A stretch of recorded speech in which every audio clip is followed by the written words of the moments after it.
books that anyone should be able to acquire, to peruse, to acquaint themselves with their rights, particularly with their history. To recognize that Cicero wrote thousands of years ago that a people must never forget their history. That as an individual cannot possibly forget their own personal history, so they may not make the same mistakes they made in their past. Cicero wrote, this is incumbent upon a citizen body.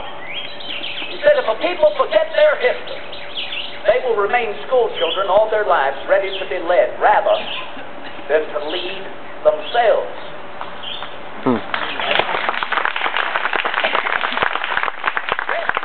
Citizens, the prophets of the future will be found in the wisdom of the past. Therefore, gentlemen, I hope not only in our privilege to be educated and enlightened, that we welcome that wisdom into these modern times, but of late, within the last century, the wisdom of Mr. John Locke, who has written in his essays on government that no government anywhere at any time will long survive unless it recognizes it receives its just powers to govern from whom? People. Self-evident, is it not? Self-evident indeed. A recognition which is beginning to turn the world upside down.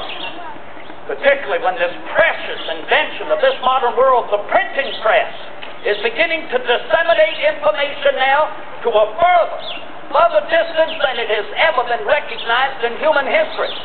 That the more people are beginning to read and acquainting themselves with the wisdom of the past, the more better they are beginning to understand they themselves are responsible for their own government.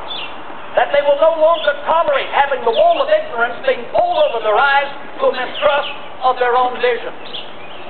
Mr. John Locke, indeed, our fellow Englishman, is helping us now to understand the people are responsible for their government, that they provide the purpose and the power for their government. Thereby, as so many others have begun to write, if a people remain silent, if a people remain disinterested, if a people become disengaged with their government, they are allowing the opportunity for their government to become disinterested in them. If a people begin to run rampantly in pursuit of their own personal pleasure and profit, particularly in an aggression upon their fellow citizens, well then they are allowing the same opportunity for their government.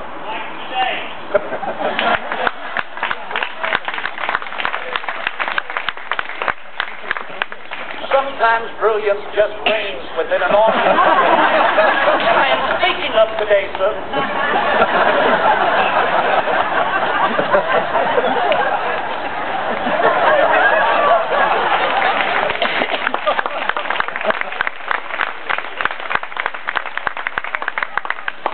This is why public audiences are so necessary. To disseminate these general truths and recognition.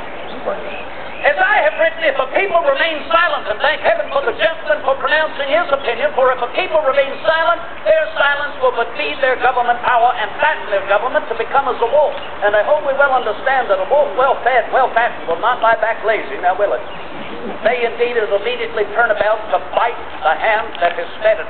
Citizens, if I may succeed in any effort this morning, it is to promote within you a recognition of your responsibility as citizens. A recognition that continues throughout our livelihood, that we begin from our youngest years to accept the education of citizenship, that we might proudly and strong hold the reins of self-government, that we might lead ourselves forward and recognize what Aristotle wrote thousands of years ago, that self-government is a natural right, that it is incumbent upon every individual, and that if an individual shows themselves to be incapable of governing themselves, well then obviously what makes them capable of governing others?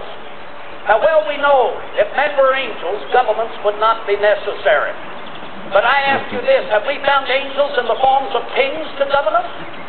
Nay, indeed, let us now rise to this opportunity.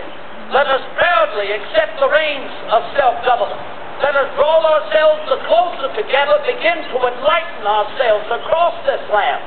And therefore, as the Romans might say, e pluribus unum, one out of so many, let us move forward to show His Majesty's government, to show the rest of the world that here in America, united we stand against any further intrusion upon our natural rights.